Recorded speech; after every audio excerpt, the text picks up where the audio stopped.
nobody really pays attention to policies until until you have to. And I think having the support of Chris and Neola has really been valuable, because it allows me to focus on my purpose here, and that's educating kids, especially because this was my first time as a superintendent. Having a Neola rep who is an experienced superintendent who can come to the district, sit down with me, and help explain the options, and not only has the experience as a superintendent, but understands I think some of the dynamics of our region and specifically our community, and is able to key in on things that might be more beneficial to our community, or some of those options that maybe our community that doesn't align with our values necessarily.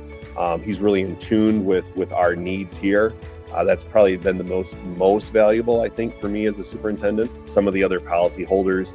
don't go to the lengths that Neola does in terms of help and do the physical updates to policy. We're a small district, and when we sit down policy update meeting, Chris goes through and he'll make the edits right in board docs while we're discussing, and so it saves me a lot of time and work, and it's not something I have to ask somebody else to do on a small staff. We have so many things to do as a superintendent, and policy is important, but my focus is really on kids and impacting education in the district. So I